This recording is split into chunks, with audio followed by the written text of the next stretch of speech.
So this article is out of the Detroit Free Press, and it speaks about a detective who is fighting racism in the suburbs of Detroit.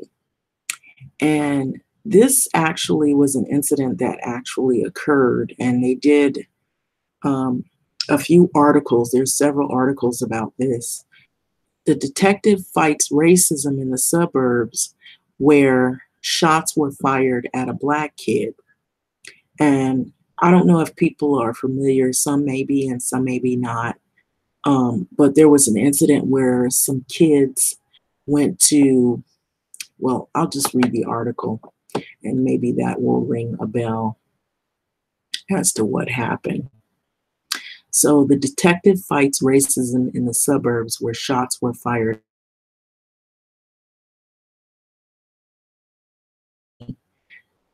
in the Detroit Free Press. And so this comes June. Annie Marshall is sitting in her high school class day as the nation commemorates the life of Dr. Martin Luther King Jr.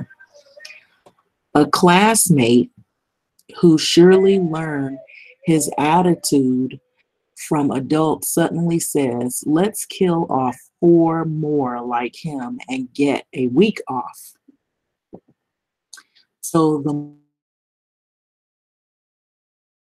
now, and it's fresh and as painful now as it was when it happened 31 years ago, said Jumane Marshall, who recalled the racist bullying and taunts were daily occurrences at Rochester High in this mostly white suburb north of Detroit.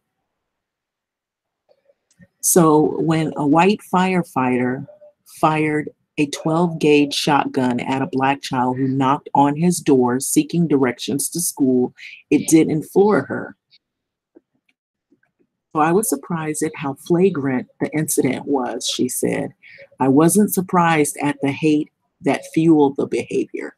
Jumane Marshall left Rochester Hills years before. Now, excuse me for any mispronunciations of names, but I believe it's Kerry Mason, a Detroit homicide detective, moved his wife, Sadra, and the 3 children, Darian, Ronan, and Carson, to the city 5 years ago to find better schools and safe neighborhoods. So she wasn't able to warn him about this seemingly pristine place where Black residents make up only about 6% of the population there.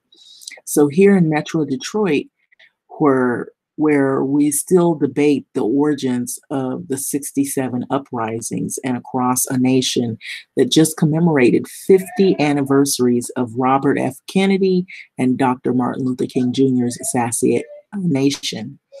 So it remains sad that this country's racial conflict hasn't changed very much in a half a century.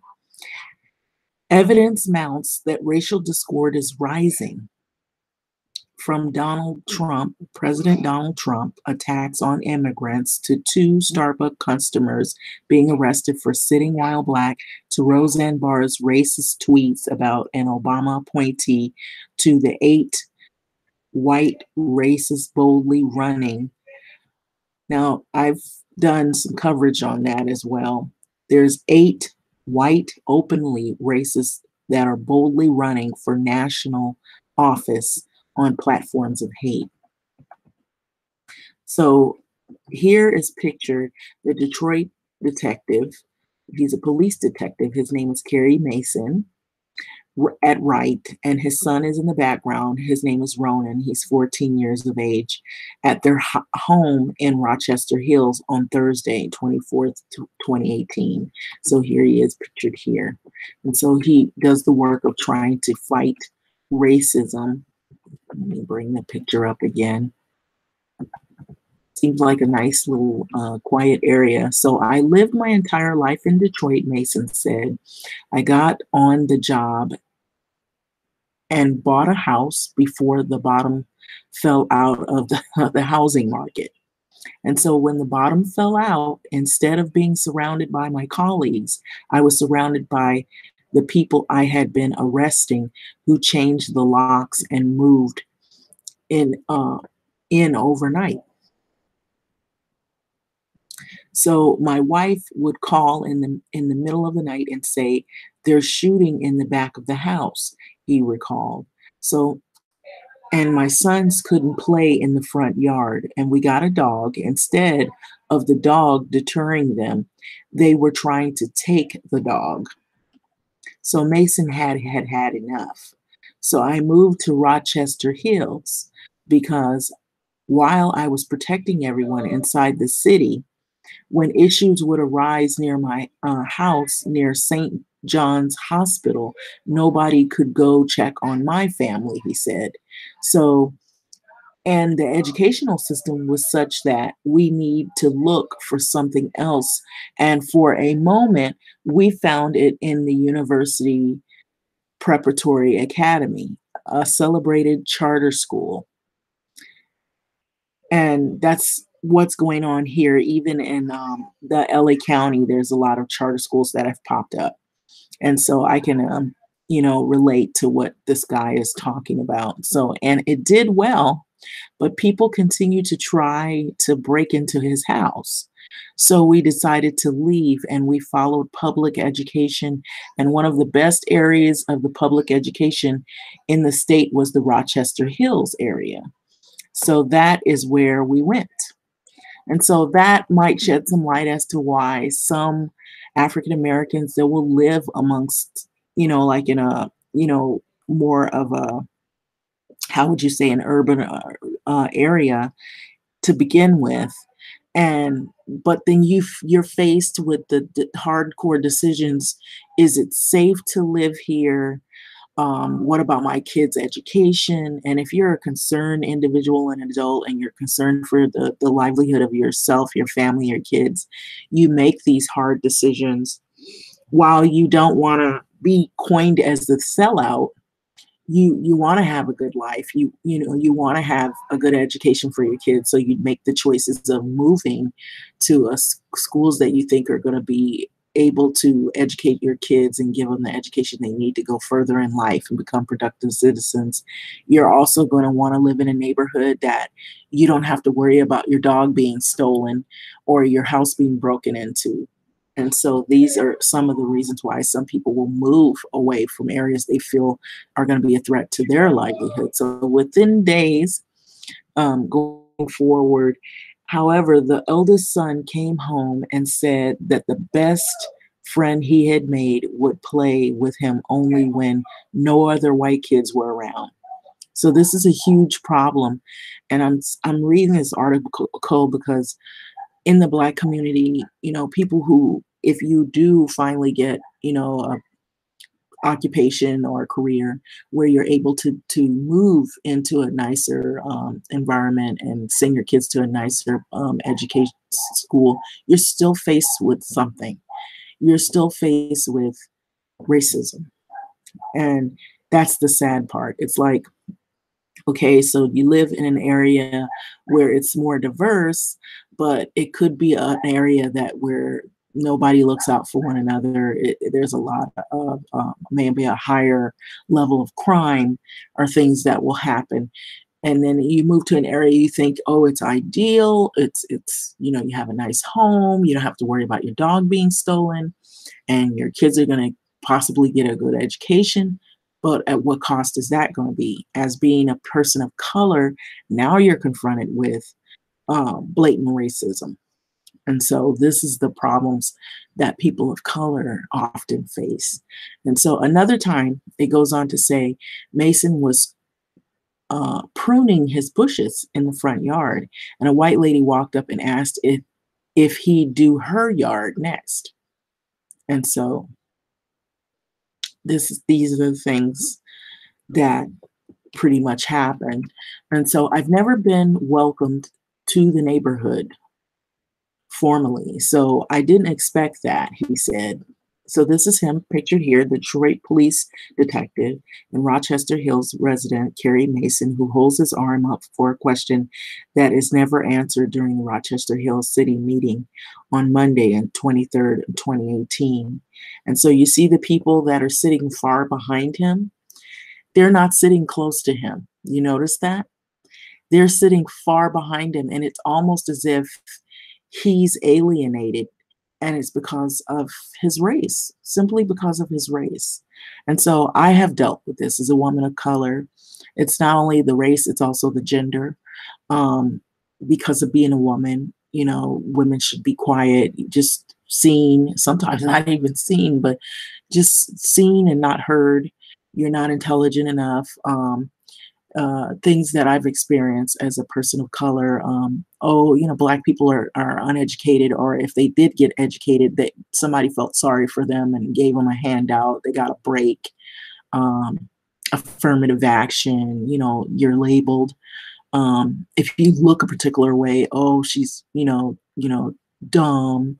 You know, um, or you're not your issues are not front and center. It's not important. You're not important. You brought those problems on to yourself. So that's pretty much how I've, and if anybody can relate to that. But he arrived home one day last November to find his son waiting to tell him about a not so innocent event. So he had enough. So Ronan had been on a field trip to Rochester College to sing the national anthem with the second choir, the school choir. Yes, the national anthem. When a kid in the back of the bus started calling him and two other Black students, and I'm going to say the word, and this is a word that, for African Americans, and it's said in music and songs and things like that. And I'm going to say this: when Black people say things to one another, what they've done is they've tried to lift each other up, and they've tried to, despite the negative connotation, they've tried to use it as a way. Some have tried to use it as a way of connecting to one another, and sort of like a brotherhood thing. And so they'll often call each other, not in a derogatory sense, the N word, but it's done in another fashion, or it's related in another fashion. But this was done to the kid to humiliate him, and so he was called a nigger. And so this was when he was supposed to do this national anthem in a school choir. So when his son told the boy to stop calling him these names, and we know this kid was Caucasian or white, Mason said that the boy said, "How do Black kids get exercise? They run from the police." And so these are the things that these kids, they either see it on the news, or they've heard about it from their parents, or their parents talk like this amongst their peers, their other Caucasian peers, or they've heard these things from earshot of other people who, they're white, you're a white kid, white teenager, you've heard it, and that's the way other people have talked around you. But you won't say that in front of people of color until it's said in a way where it's derogatory, such as this example. So Ronan reported the incident to the principal, who appeared to do nothing at all. So Mason said that this is what happened. There was nothing done about it. So he posted an account of the incident on Facebook and began interviews with the media. And so only then did officials meet with him and another parent with similar concerns, probably another person of color, a person who in a minority group, or maybe another Black resident. So they said that the event was still under investigation, Mason said. So my kids spend more time with the school system than they spend with me, as do most children. So if my child is in danger, you should tell me. Mason soon heard from many other parents, tales of ill-informed history lessons about slavery and racial and ethnic intimidation. And so decades of tolerated racism are now yielding to two movements. One to make racism the new normal, and the other one is to end its public display. So you cannot legislate what is in one's heart, but you can legislate and ban public hate, targeted hate. So Carrie Mason fighting for better for his children and other children in similar incidences, and as horrified as everyone else by Jeff Ziegler chasing and shooting the 14-year-old Brennan Walker after the child knocked on his door in the Christian Hills subdivision to get directions to school, decided enough was enough.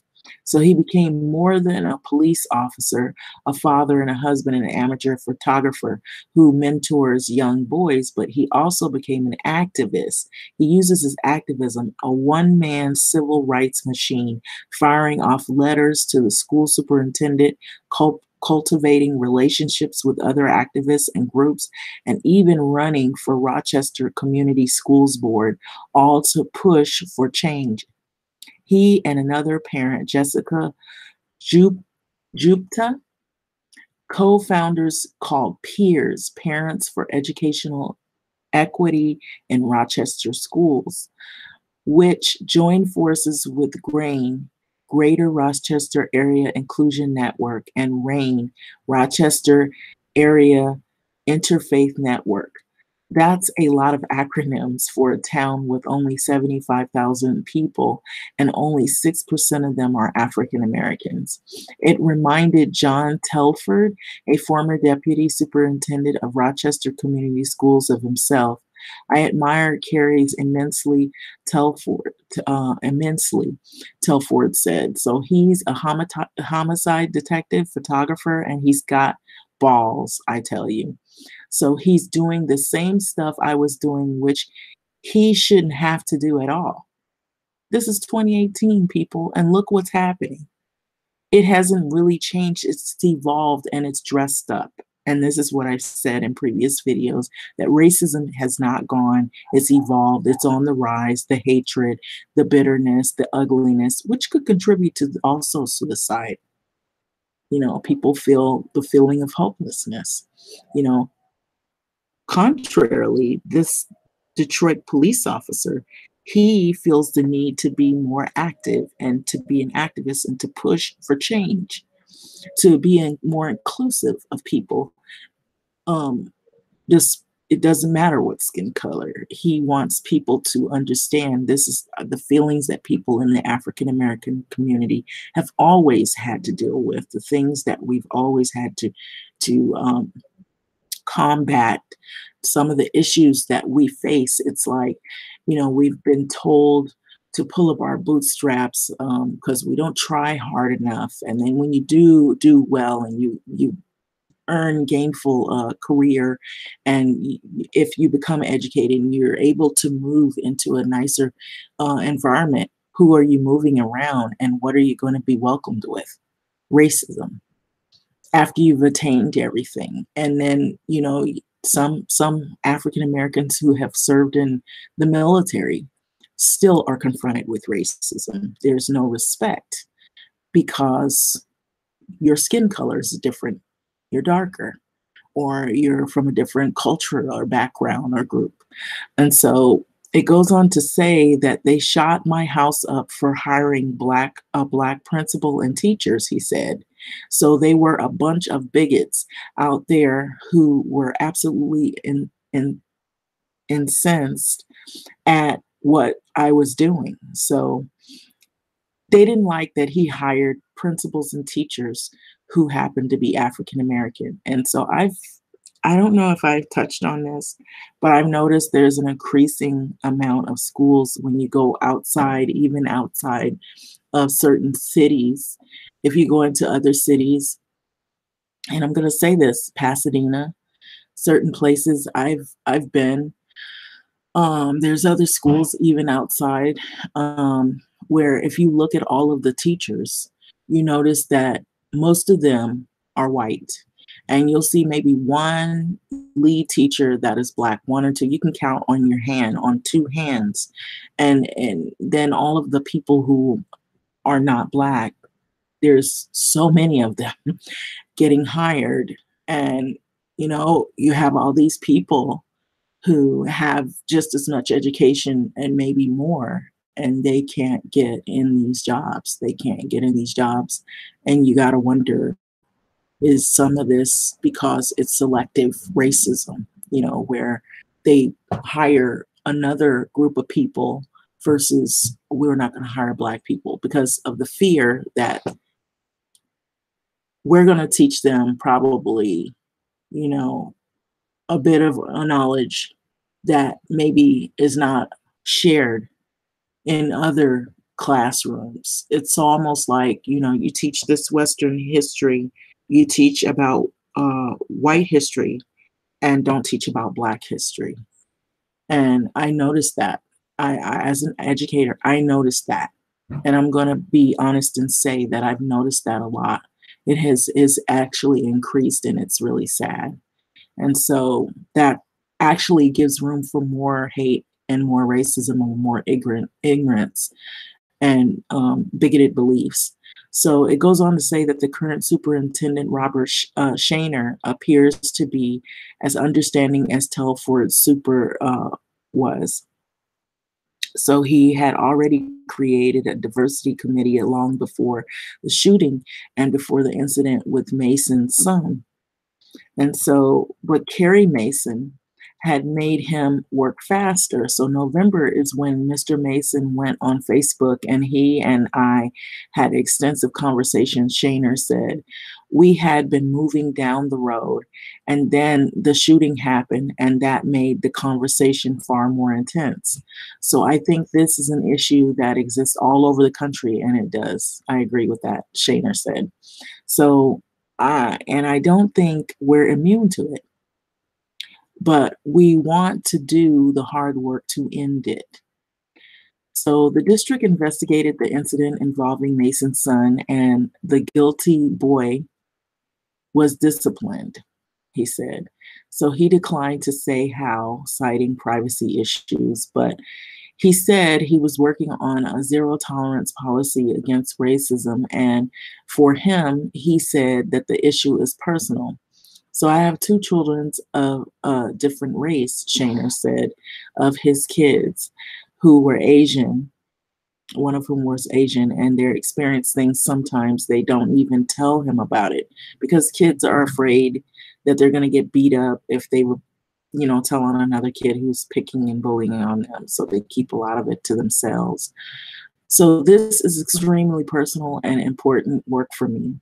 Honoring diversity and ensuring inclusion, not only is it my professional work, but it's a very personal work to me. So as Mr. Mason brought things to light, things that happen in the community, we feel a new intensity to it, said Shaner, so who has been the superintendent for 6 years, and we have been committed to this for a long time, but I think Mr. Mason has brought some energy to it and brought some stakeholders to the table who have really built our parent diversity committee, so all students have a right to a safe and valued, respected place to go to school. Of course, now we have the issues of school shootings as well, and what's going on in the homes of some of these kids that are able to have access to guns. So that brings on a whole nother issue as well. And then if you have racism coupled with it, so this is the detective here, and he's in a meeting. So it's at Rochester Hills resident Carrie Mason centered here. He attends the Rochester City Council meeting that was Monday, April 23rd, 2018 in Rochester Hills. So Mason said that he and the superintendent have made progress, but there is much more work to do. There always is. So we don't always see eye to eye, but I'm glad he kept the lines of communication open. I think I could ask for more, but I'm good with where we are now. So we are certainly not where we need to be, but you've got to start somewhere at some point. So Jill Dunphy, a 66-year-old retired educator and now part-time yoga instructor, got more involved in the community organization after the November 16 election, which I knew it was going to come to that. Now she's working on Mason to hold a town hall meeting to discuss protecting the rights of those she feels are under attack: Muslims, African Americans, and member of the LGBTQ community, to be exact. And anyone else who feels under attack, based on how they look or in minority groups. So we were mostly focused on immigration issues and attacks of Muslims because the travel ban was announced at the time, she said. But then the focus spread to human rights. And then I got a call from Carrie Mason, and Mason told her about kids being taunted with racial epithets and adults facing the many microaggressions born of bigotry. I knew stuff was happening in the community, and I have several African American friends, and I go out with them and witness it, Dumphy has said. It is exhausting. So Dumphy is a part of a cadre of parents and advocates planning that the town hall at Oakland University to push for more cultural sensitivity across the entire city. Dunphy said that she hopes that the big conversation might be to keep Rochester Hills from gaining a reputation that the entire city doesn't deserve. And so don't try to make Rochester Hills the poster child of racist people and bigoted people who embarrass their neighbors. It is a persistent problem in the country and in the state. Yes, it is. It's not just in Rochester Hills. And so I can attest to that. It seems like it's everywhere, and you never know where it's gonna, crop up at. And so in many cities and towns where people would rather shun conversation and solutions than create resolutions or solutions. So sort of added that in there because I personally have dealt with a lot of racism. I've dealt with classism, racism, misogyny issues, a whole host of issues. In Los Angeles, also, there's issues of classism since they've been doing a lot of gentrification. Some people, even if you're from the same background, can treat you a whole nother way.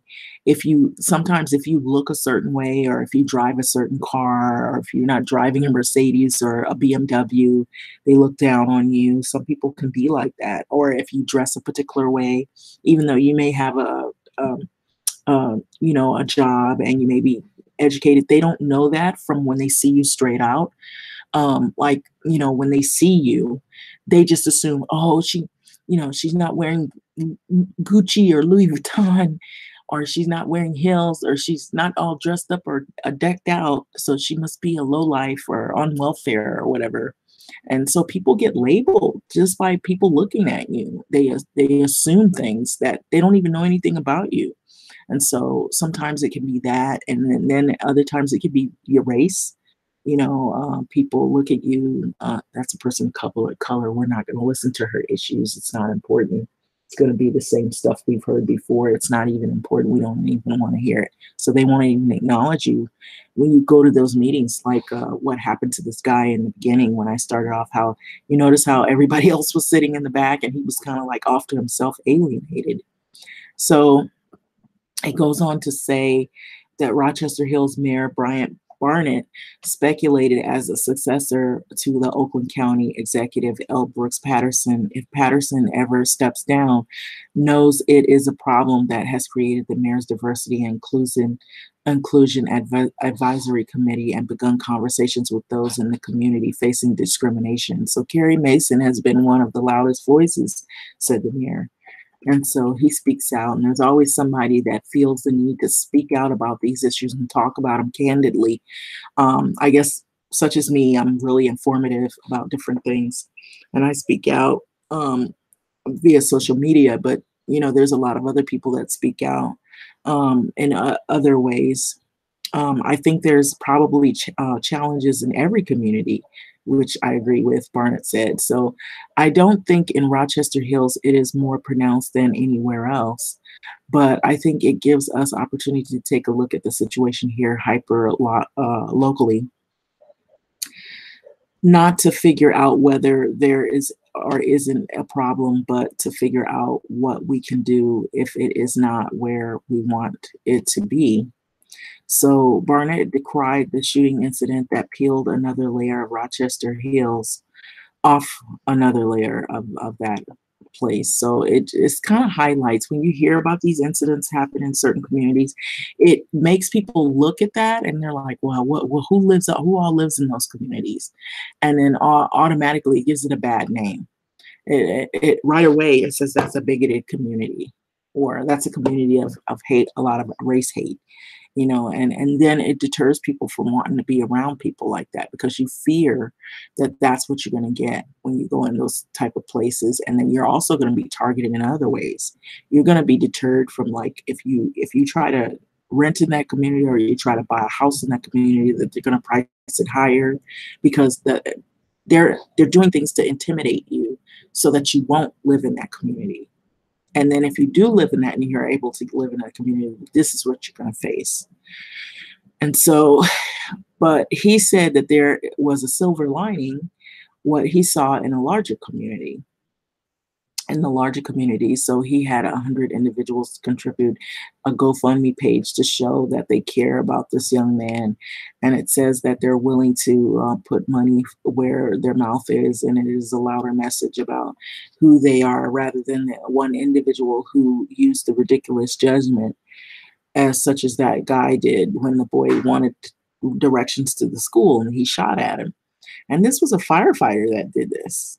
These are people you think they're going to protect the community and they're going to look at everybody, face values like, it doesn't matter what skin color you are, I'm here to help you. But here, now you got to wonder, now you got to wonder as a person of color, are you really here to help me or are you here to make things worse? And we know that from the issues with some of the police officers, the things that we've been seeing more recently. So it goes on to say that my job is to make sure that every one of my residents, 100% of my residents, feel welcome and included in the community. So if there is a change in Rochester Hills, if one American city becomes not a poster child for hate, but the example for other cities, it will be because its residents stop waiting for another King or another Kennedy, which is sort of big in the Black community, leadership, looking for leaders. And always looking for another Martin Luther King or another Kennedy or somebody that is going to step out and speak out about some of the issues. And a lot of times too, it brings up the issues of, well, who are we going to listen to? Are we going to listen to men speak out? Are we going to listen to women speak out? Or everybody's issues? And are we going to listen to all different people's issues speak out on these issues of bigotry and hatred? So they will be able to thank a homicide detective such as Carrie Mason, whose biggest fight was or has been trying to create a better world for his kids and possibly other children as well. So this work will never be done, he said, but as long as the conversation continues on, my children and their children, and then continuing on to find themselves in a better place in society and the world, of course.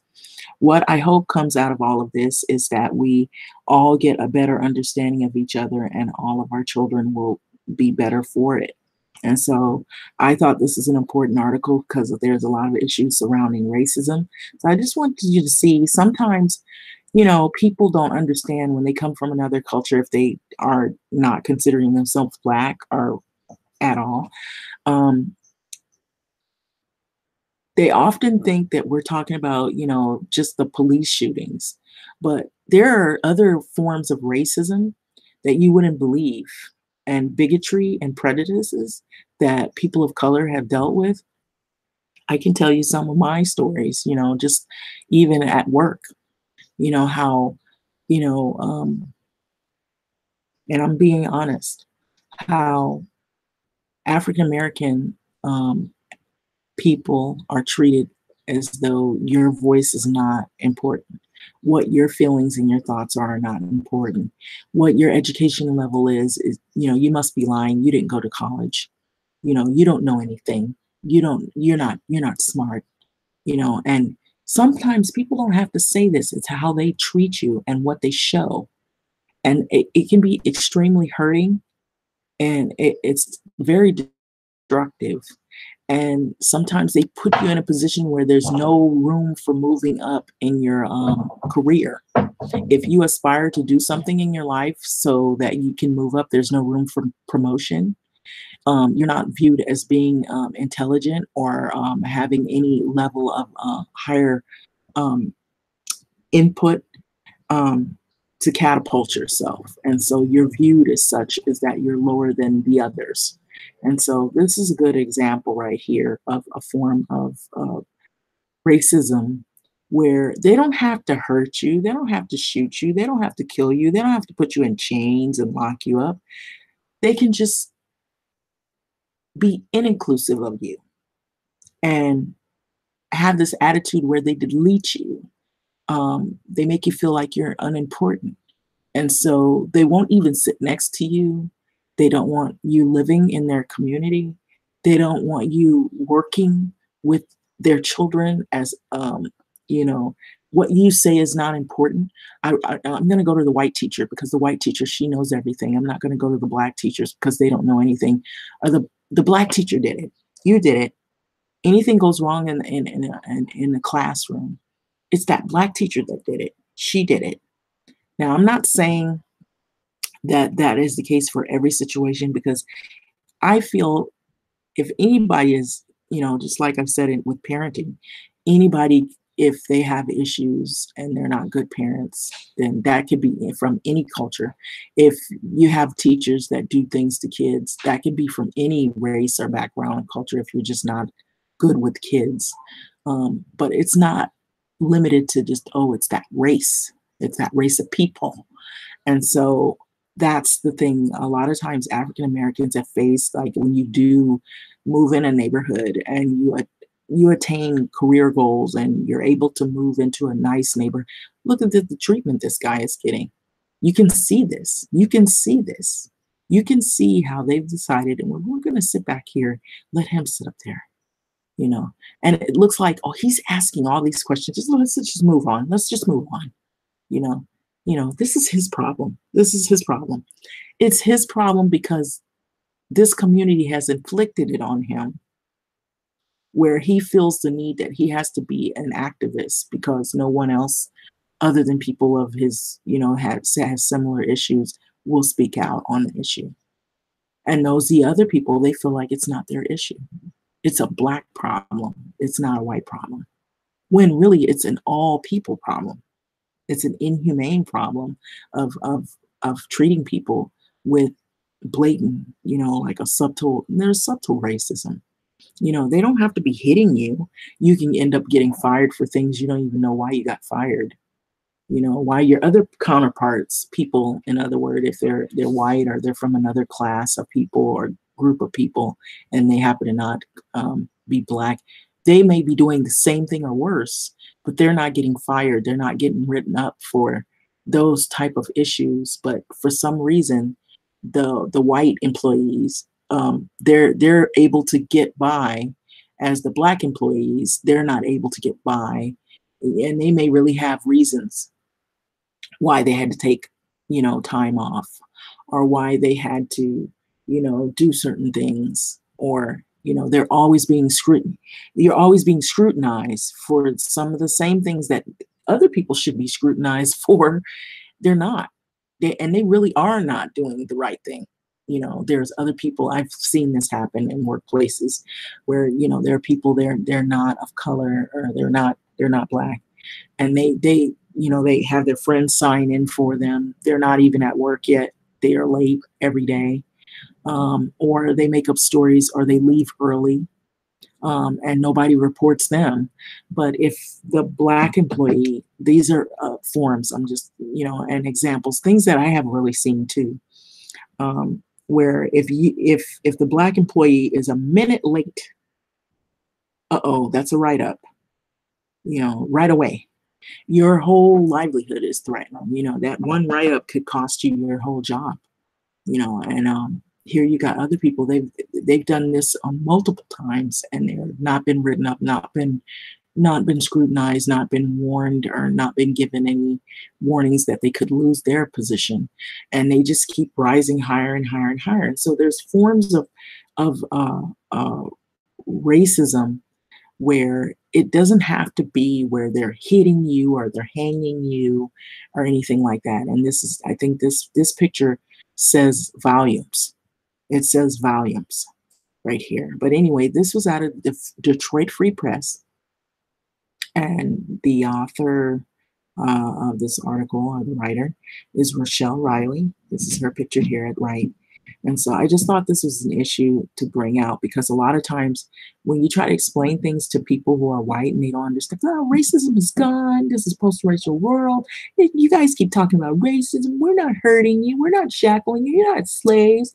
But there's other forms of bigotry and hatred.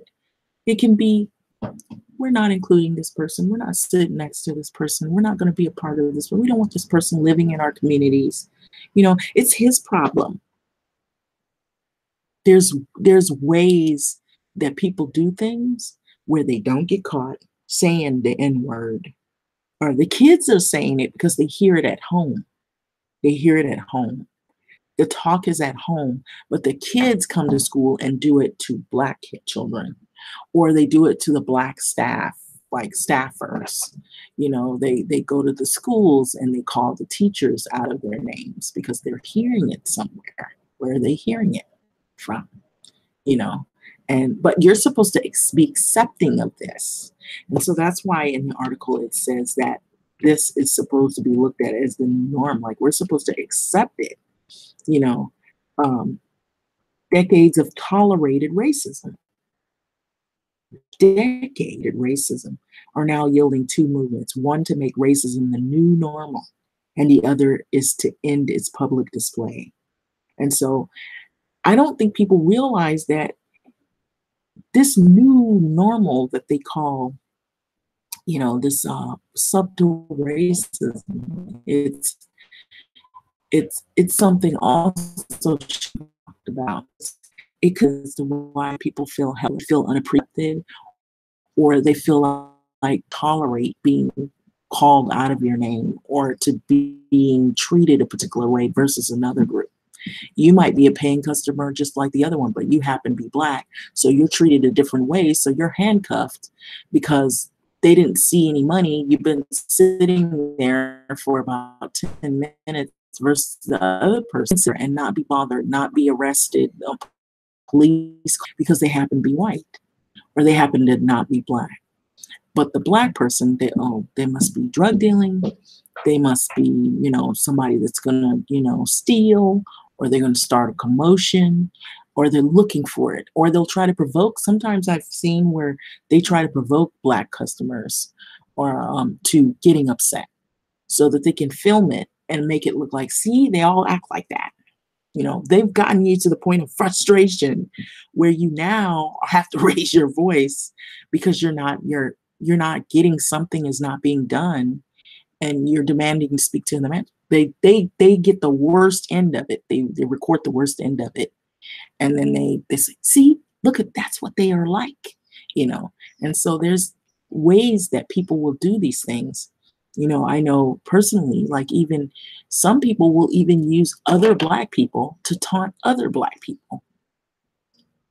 They've used them on, news feeds and social media, to go against other Black people, to say, nah, slavery is not an issue. We shouldn't talk about slavery. We know who those people are.